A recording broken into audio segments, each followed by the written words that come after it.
The Hawaiian Comedian presents. I've been doing comedy for over 23 years. And I've been on the road. I've been in different cities. I've been different things like that. We're here to talk about everything, man. The topics you talk about with your friends, your family, questions you got for us.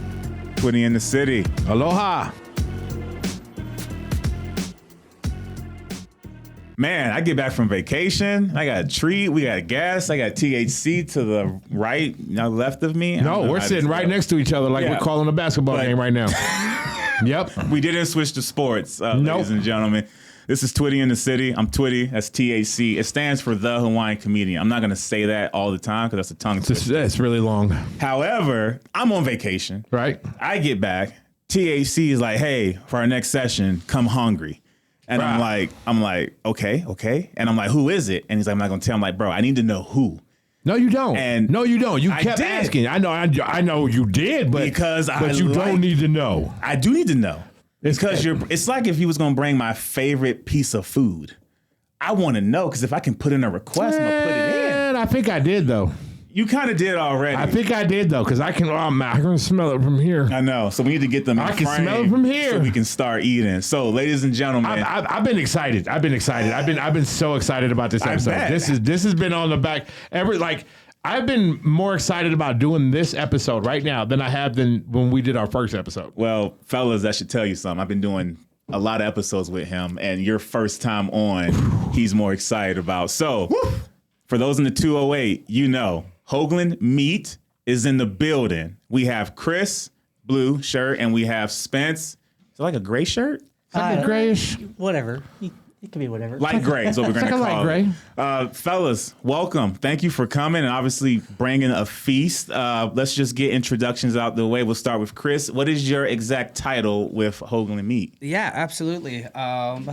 Let's see, I've been with Hoagland Meats for about 8 months now. I started out as a retail store manager, and then just duties and responsibilities and wearing many hats has progressed me to I'm the chef there now. I work the retail store, and then I manage the plant as well. So I got to ask this part. I would have never guessed. So you went from retail to now being the chef.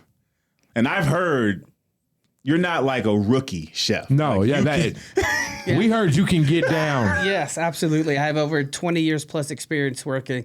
My first job was working at Taco Bell, worked my way up to fast formal.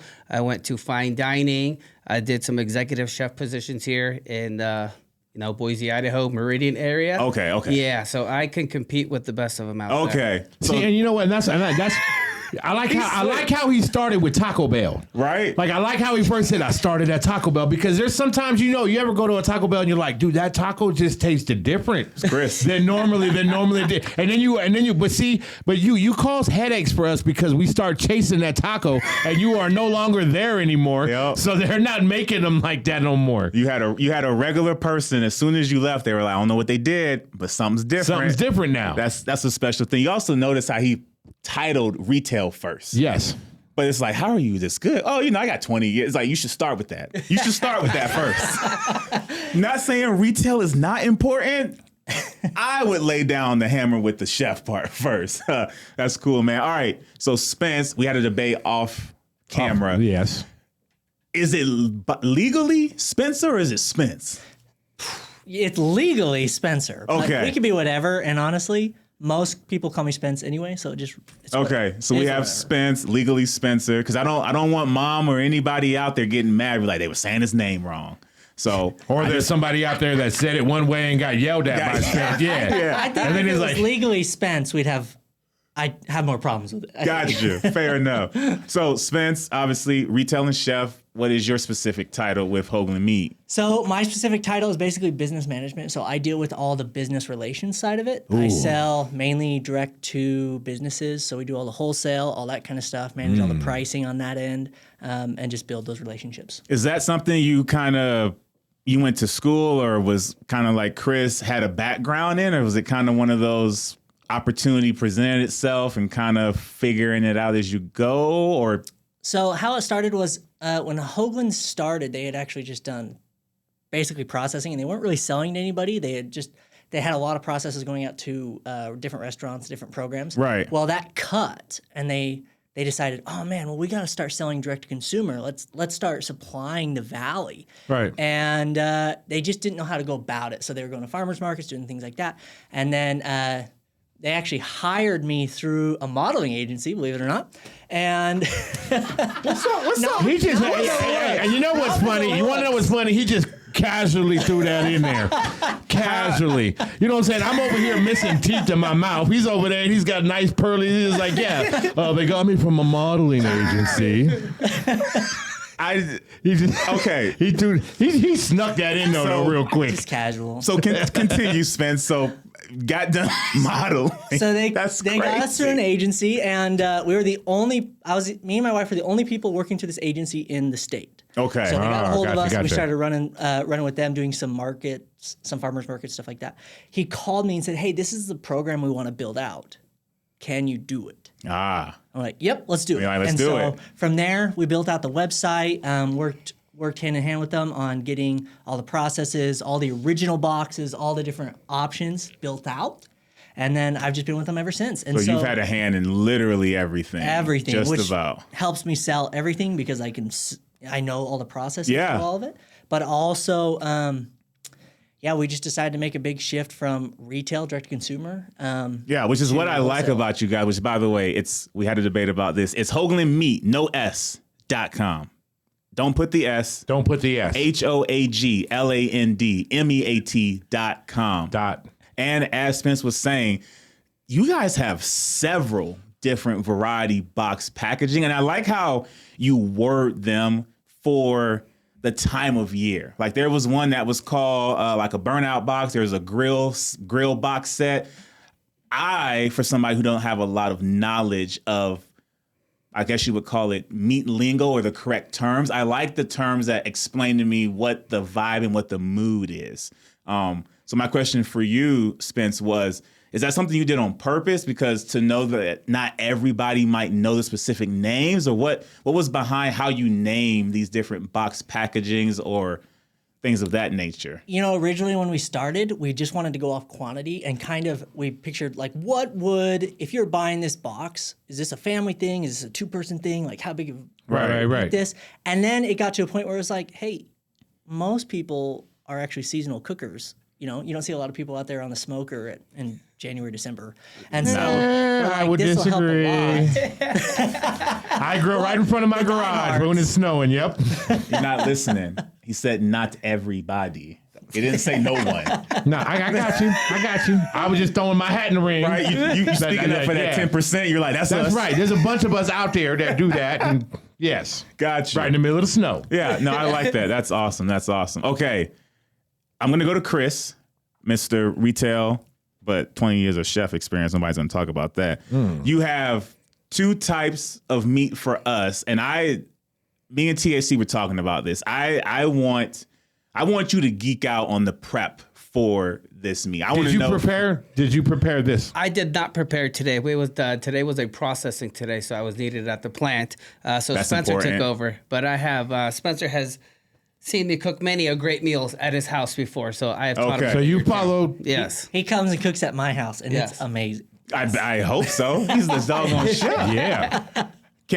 Off camp, has he ever cooked you something that you were like, there's no way I'm going to like it, and then you loved it? Yeah, lamb.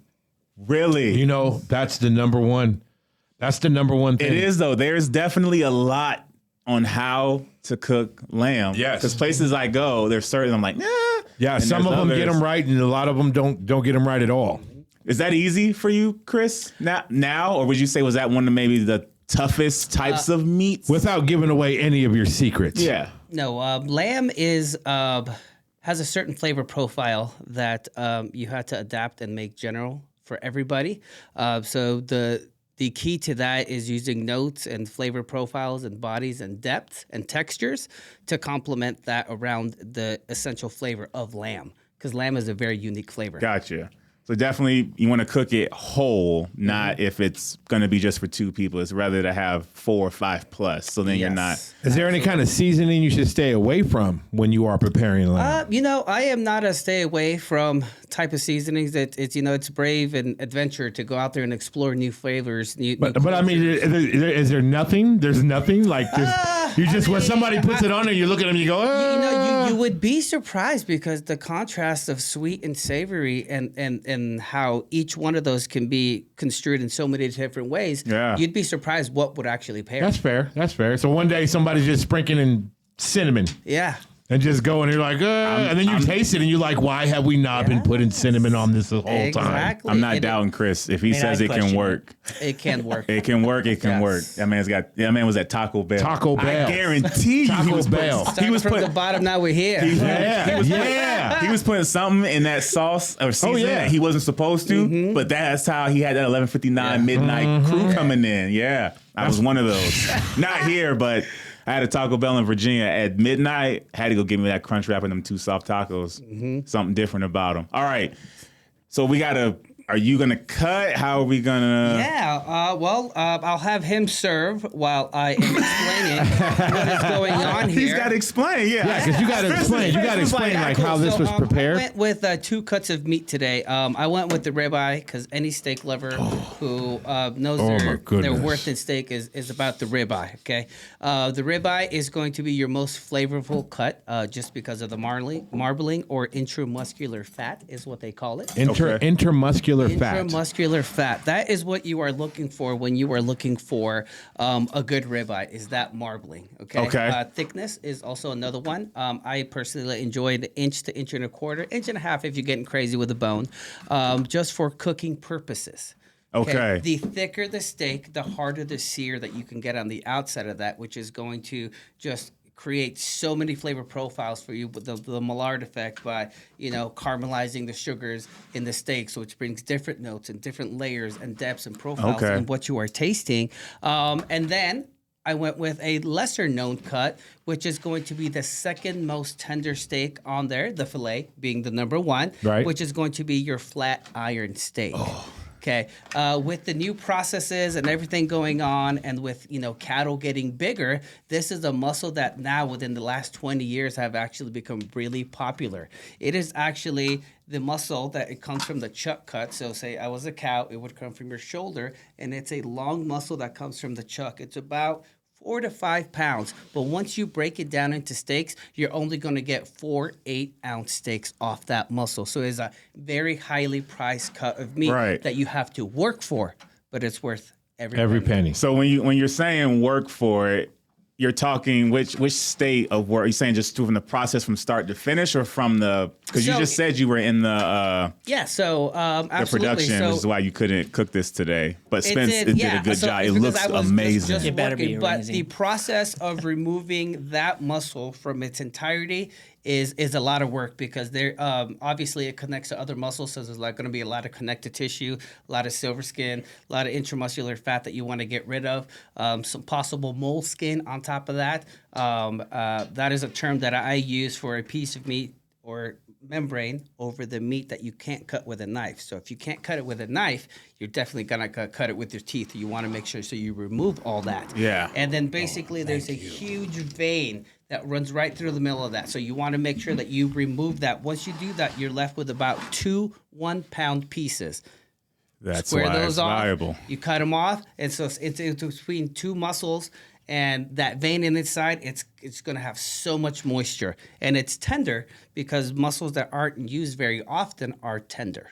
That makes sense. Okay. And I was watching too, like when he was cutting that, like that was like no problem. Yeah. So it was just like straight through. Yeah. So when you talk about thickness and cooking, obviously I've always heard this philosophy. I feel like a lot of people have. Are you a low and slow? Or is it a combination of you cook at about 350, 450, but it's just about how often you're rotating it? And you would know that. I know Spence cooked it, but the philosophy of like when he was cooking it, you probably had that muscle memory of, okay, if he put it in at this time, he probably should have flipped it. Yeah. Also, are you gonna make it? I couldn't see you fully, but I just seen a body disappear. And I thought melted in my mouth. Melted. 100% melted. All right, let me get. Yeah. Get Get in pretty there. big slices, so. I'll take it. Don't worry. All the way down to the tenderness of that. Look at the chew. Of the chew. I chewed twice. I chewed twice and it went down. How many times have you eaten a steak and you were sitting there just all day like it was gum?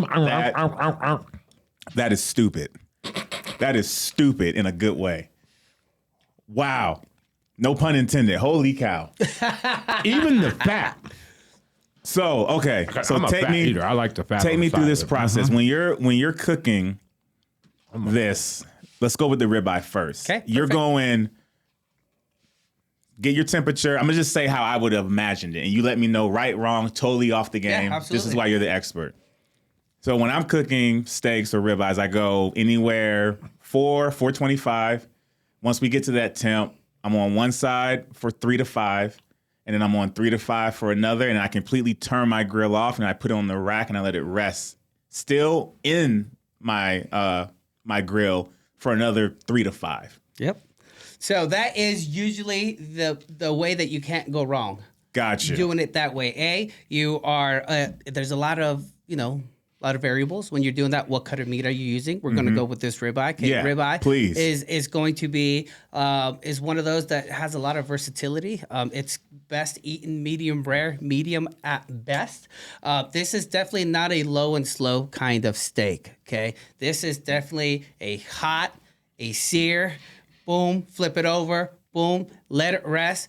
Mid rare, you're going for 130. Okay, it's going to rest, so it's going to continue cooking. It's going to get to about that 135 range, and then it's going to be perfect. The key to success to not have a dry steak is to let it rest. When you're cooking it, we're cooking all that moisture out of that steak. Yep. When you let it rest, you let it soak back in there.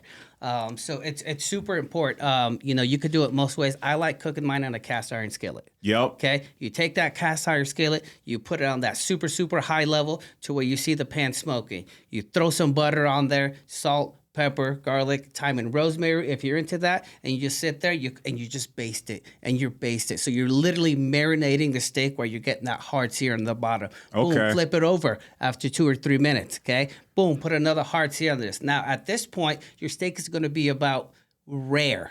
And then usually what I do is I take one of my Bluetooth thermometers, put it in there, stick that cast iron skillet at 400 degrees Okay. into the oven, finish it, and pull it out when it's at 120. I like my steaks rare to medium rare. So then I pull it out, let it seat, enjoy. Okay. So again, you're using, because I have a cast iron skillet and I got one 2 years ago, and I feel like this is the peak because now it's getting all that seasoning from trying to use it.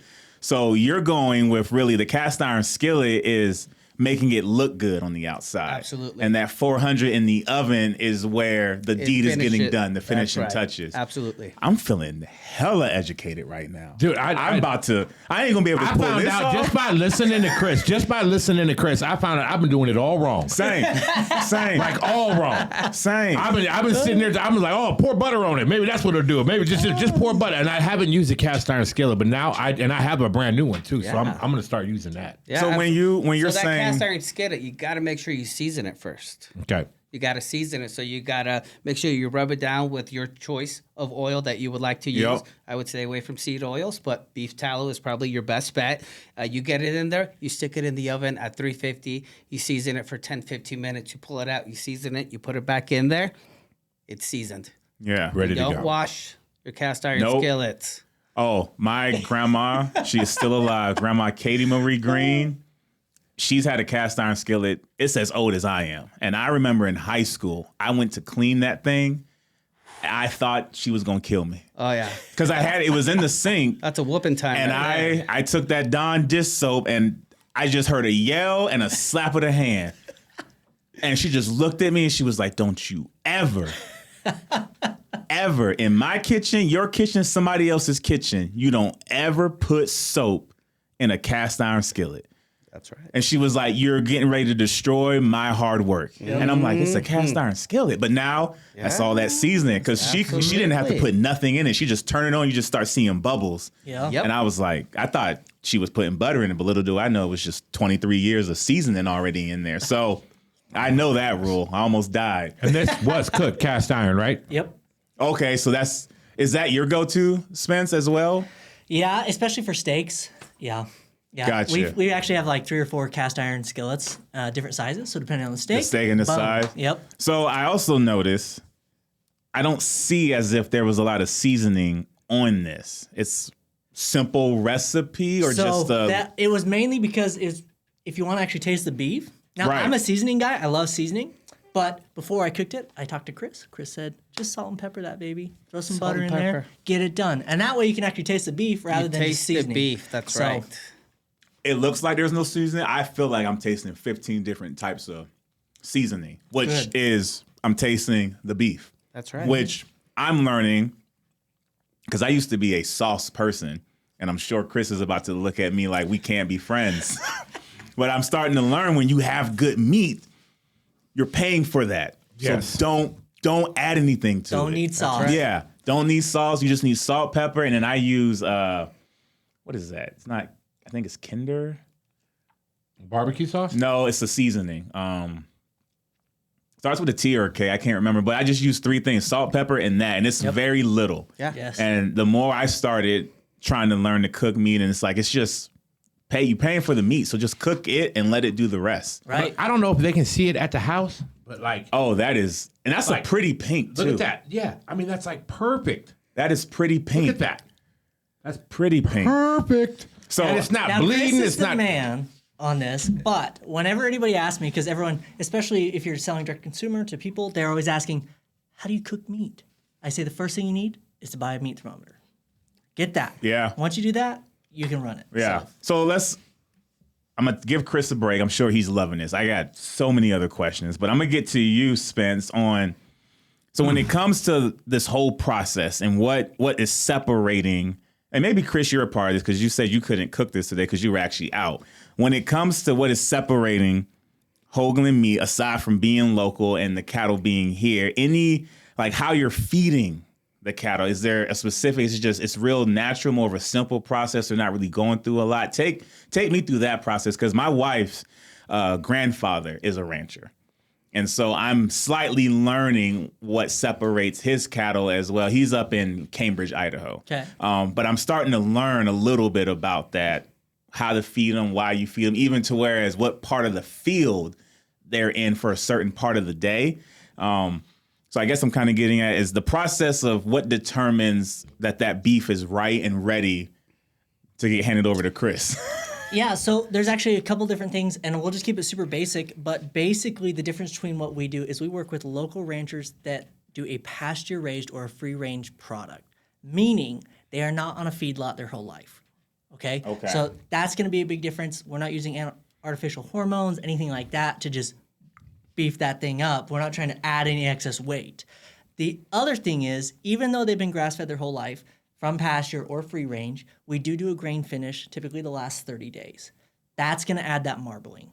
Gotcha. So we're not trying to add a huge fat ring around them. Right. We're trying to add marbling through the meat. And so that grain finish, which is just a corn, basically, it's going to add that marbling in the middle. Gotcha. So that's what's going to give you the flavor profile. Now you have different varieties like a grass-fed, grass finish. Some people really like that. To me, it's a little gamier, a lot more lean. Nothing wrong with it. People love it. But we do the grain finish specifically for the flavor and taste. Okay, that makes sense. And obviously doing it at the end, it's so you don't, because I'm assuming if you do it too early, then you could lose that marbling, or it could be too much. I'm assuming is why you're choosing towards the end. And a lot of people see grains as unhealthy, right? Right. And so people want a pasture-raised product. The difference between like a feedlot is generally a feedlot, they're pumping them full of grain and feed the whole way. And that's going to bloat them. Also, grain retains a lot of water. So you're going to have a lot of water weight in that meat. Yeah. Things like that. Again, just a basic level of that. So you kind of have this medium where you're not pure grass-fed, where it's only eating grass. It's a tough lean meat versus it's just being grain 24/7. Yeah. Bloating up and just retaining a bunch of water and moisture and stuff like that. So, and that also is, people think of quality of life and all that kind of stuff, which, believe it or not, does play, hormones and stuff do play a part in the tenderness of your meat. For sure. And so we try not to stress animals and keep them as happy as possible because that actually gives you a better piece of meat. Yeah. So when you're talking about bloatingness of your cow and your cattle, because I've seen some of this, there's some who they have a huge, I call it almost like a second heel on the sides. That's too much. Because you want some roundness on the side. What if you can kind of gauge the ideal estimate? I know there's some I see where literally you see the head and you fully can see the roundness from the side. It's like, I don't think that's good. But then I'll see some where you can't even see any. It's kind of, they're very skinny and narrow. Right. And I've learned that means that they're not being fed properly or they're just too muscular because they're moving around so much to go get fed. So I guess I'm trying to ask / maybe give a description. You said you're trying to find that fine line. What is the ideal, if you had to put in a percentage of archness, I guess, on the sides? Because I don't know the terminology, and I'm frustrated because I got so many questions. But well, you know what? I would guess 90% of people wouldn't know the terminology for that anyway. Yeah. So, like I said, just keeping it basic, it's hard to say realistically because it depends on breeds and things like that. Because everything's going to breed different, everything's going to have a different look. Okay. And generally, if you're getting a good marbling, it comes from more than just the feed, right? If you're getting a good piece of meat, it comes down to genetics, it comes down to breeding, it comes down to lineage. Like, there's so much more to it than just, I went and bought a cow and I put it in a field and then I fed it just enough and it worked out great, right? So there's a lot of science that goes behind everything, keeping your acidity at the right level, all those types of things. But in reality, that's why Angus is so popular, right? That's the one everybody knows. And I wouldn't even say Angus is the best meat. Really? But it gives a great yield. And that one is a great one to work with as far as yield and a decent product that everybody knows and everybody's like, oh, it's Angus, that's the best. Yeah, it has it's a process. It's almost like how Chris cooked this. It's salt, pepper, a cast iron skillet, flip, 400. Yep.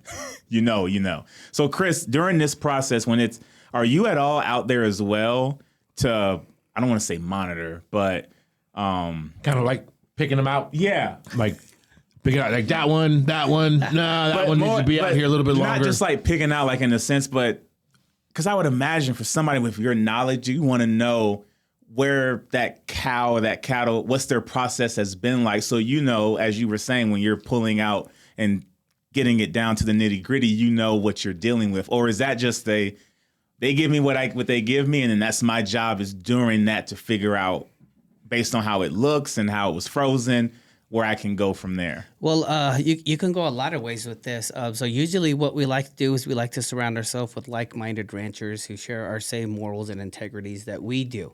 So we work side by side with Karen every day, who is one of the owners there. And, she's there side by side grinding with us. We go to her ranch, we eat there, we hang out, we socialize, and we see the process going on. So we surround ourselves with people with like-minded values. When it comes to processing them, intaking them, and then doing the deed that we have to do, we try to be as gentle. But, don't get me wrong, I see a thick girl coming in, I'm like, ooh. I'm gonna check your 6 rib and see how it looks in there. And she's like, yeah. So that's it in a nutshell. Gotcha. Interesting. Yeah, I was just curious if you're like you said in there, which I feel like you kind of want to. Yes. Because I feel like it makes your process easier. Like you say, you have a like-minded rancher. I know when I get this is it. There's no ifs, ands, or buts. I know this meat should look like this. It should have been processed like this. We're good to go. Yeah, the consistency with these ranchers now, with their genetics and their feed programs and how they're raised and taken care of, you see the same cut of beef coming through. The consistency, that's the most important part, because you have some players in the game that can produce a really good high quality, but the next batch comes out and it's like subpar, which leaves a bad taste in your mouth. Consistency is the key to everything. Yeah, and obviously for you guys, consumers, HoaglandMeat.com. I want to let them know they gave us a promo code too. See, you're good other than just eating. I'm just my steak is gone. Both of them. I'm about to cut another piece here in a minute. This is also why it's named Twitty in the City, because I have to do the talking and he just cleaned that cleanly. Done. Yeah. But if you go HoaglandMeat.com, pick out whatever package. I'm assuming you can also do custom packaging. Yep. Absolutely. You can, if you want to get fancy, dabble it up a little bit, mix it up. Either way, THC, the number 25. That's your promo code to get 10% off. There is a $40 minimum. But what do they get for that? I know what you're thinking. You're What do like, they why get you for letting that? me spend that much? Because you're automatically getting free delivery. Free delivery. You're welcome. I'll let you sit. Yep, you apologize to me. Yep, you're sorry. Yes, that's why there's a minimum. So you can get a free delivery of whatever cut, whatever custom or regular custom box you want. So HoaglandMeat.com.